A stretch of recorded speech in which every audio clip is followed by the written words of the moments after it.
So here it is, The Miller's Tale, which has two themes, sex and scatology. I mean, everybody knows what sex is, but scatology is everything to do with excrements, okay? Farting, shitting, pissing, and so on. I mean, medieval people doted on that. They thought it extremely funny, things like that, scatology. And in the fabliau, which is a French genre, fabliau, sex and scatology are the laughable bits. They create the humour. I mean, the Brits still think the whoopee cushion is a very good idea. Just think about that. Okay, and of course, as a medieval person, you lived so close to your excrements. True, that probably. You make a lot of jokes about those. Okay, The Miller's Tales, 4 protagonists in The Miller's Tales, which I would like to introduce first. And here you see them visualized, and here they come. There is the carpenter by the name of John, and if you read that, here is his characterization. This carpenter had a new wife, which he loved more than his sleeve. Of 18 year, she was of age, jalouse he was, and held her narrower in cage, for she was wilder and young, and he was old. And they met him himself been like a cockerwold.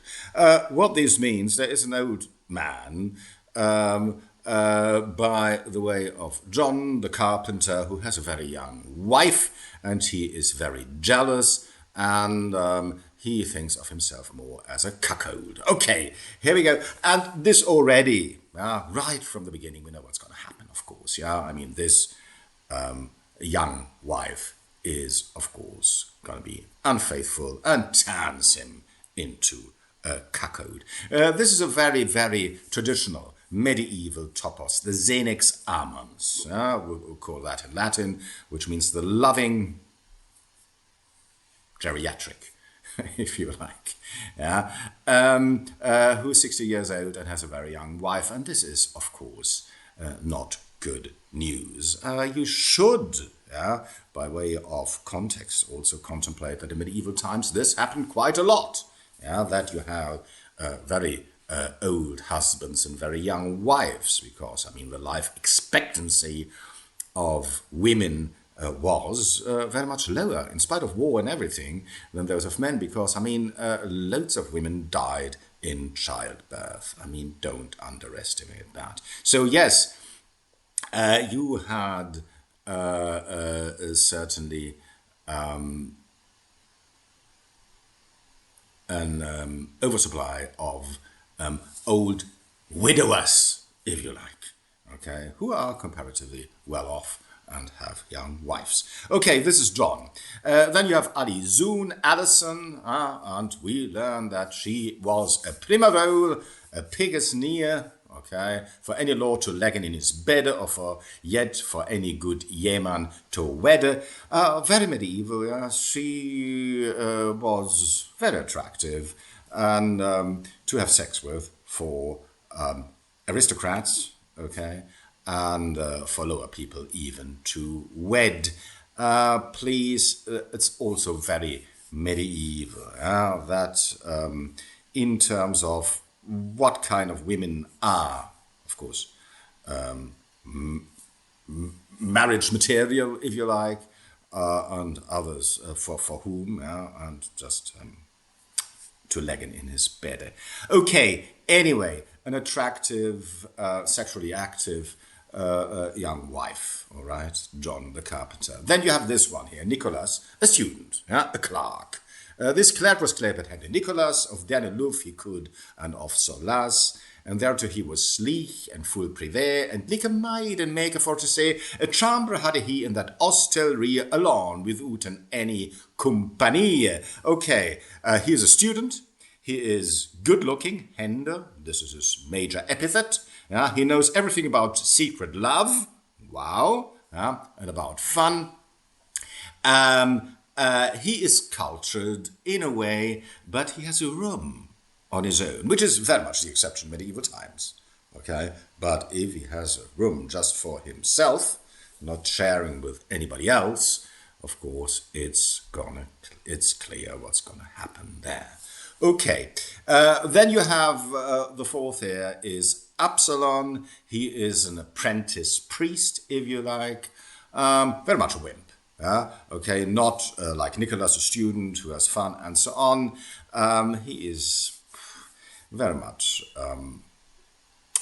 pretending to be a courtly lover, which of course he isn't. In 20 maniere could he trip and dance after the score of Oxenforders, though, with his legs cast and to and fro, and playing sunges on a small rubible, thereto he sung some team a lute quinible, and as well could he play on a guitarne. Okay, he knows everything about singing and dancing, so, which is a very girly man, at least if you compare him to Nicholas. So you already know, he's certainly not the material that Alison would go for, okay? Even more so, and sort to say he was sumdale squamous, of farting and of spatre downderous. So he was squeamish of farting. Didn't like farting, but farting is very funny indeed. And of course, dangerous speech, using four-letter words and things like that. So he is squeamish, certainly not material for Alison. Okay, here we go. So these are the four characters. And of course, the narrative, okay, the plot starts with Nicholas making his advances to Alison. No seere and F series, so befell the case. That on a day, this Hende Nicholas fill with this younge wife to rage and play will that her husband was at Orseneye, as clerkes being full subtil and full quaint, and pivory he caught here be the quainter. I mean, here we go, this is his initiation, right? Sorry, and secretly he caught her by the quaint, is exactly what you mean. What you think it means. He caught here be the quainter. So it takes altogether, and she says yes, it takes altogether something like half a minute. What in a romance takes, 30 years to get the woman into bed. I mean, for him, he secretly caught here be the quainter. The quainter. A very common word. Please be aware of the fact, when Shakespeare says, he's acquainted to this lady, it means exactly that. The pun lived on into Renaissance times. Quaint, acquainted, acquaintance, and so on. The quainter. Okay. And how does she react? And with her head she reared fast away, and said, "I will not kiss thee, be me fay, while I beg what she, let be Nicholas, or I will cry out aloud, alas, do weigh your handers for your courtesy." So she plays hard to get when he catches her by the quaint. But then this Nicholas got mercy for the cry, and spake so fair, and proffered him so fast, that she here love him granted at the last. So at last she grants him her love. At last is, of course, Chaucer in irony, because it took some couple of minutes for them to do that. However, this Absalon has a different strategy. He's also in love with Alison, okay? But he is not as direct as Nicholas. Nicholas caught here be the quainter, and then after some rhying away, she accepts him, to say the least. He tries the courtly lover bit. He tries to be a medieval knight, and that this is something that certainly wouldn't make him very... Addison's favorite, of course, is clear.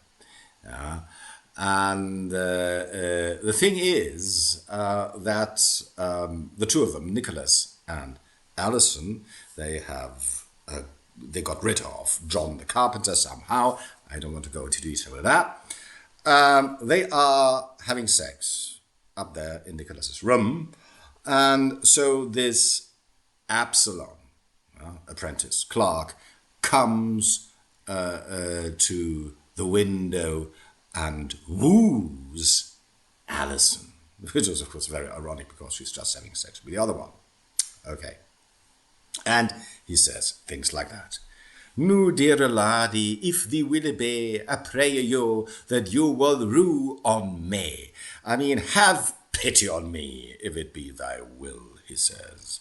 Now, this is very much knightly talk, okay? She's going to laugh. And they are laughing a lot about him, Nicholas and Alison, okay? What do you honeycomb, sweeter alizoun, me fair Brit, me sweeter cinnamon, awaketh lemon and spaketh to me. I mean, he thinks she's asleep, alone, and says, awakes lemon me. Lemon is typical aristocratic appellation of a beloved lady. Yeah, lemon. That's a word, of course, you wouldn't use in any rustic or sexual discourse, of course. But he does that, which makes it even more funny. Well, little thinketh ye upon me wall, that for your love ye sweater there ye go. I'm so lovesick because of you I sweat. No wonder is thought that I swelter and sweat, I mourn is to the lamb. After the tate, I mourn, I sweat, I turn and toss, and all these are the typical symptoms of the maladie d'amour, love sickness, of course. I wisle man, I have switch luf longing that like a turtle through is me morning, and I let not eat no more than a maid, and so on. I eat no more than does a maid. I have no appetite. I toss and turn, I sweat, and so on. I'm so in love with you. Which is, of course, a very traditional talk of a knight.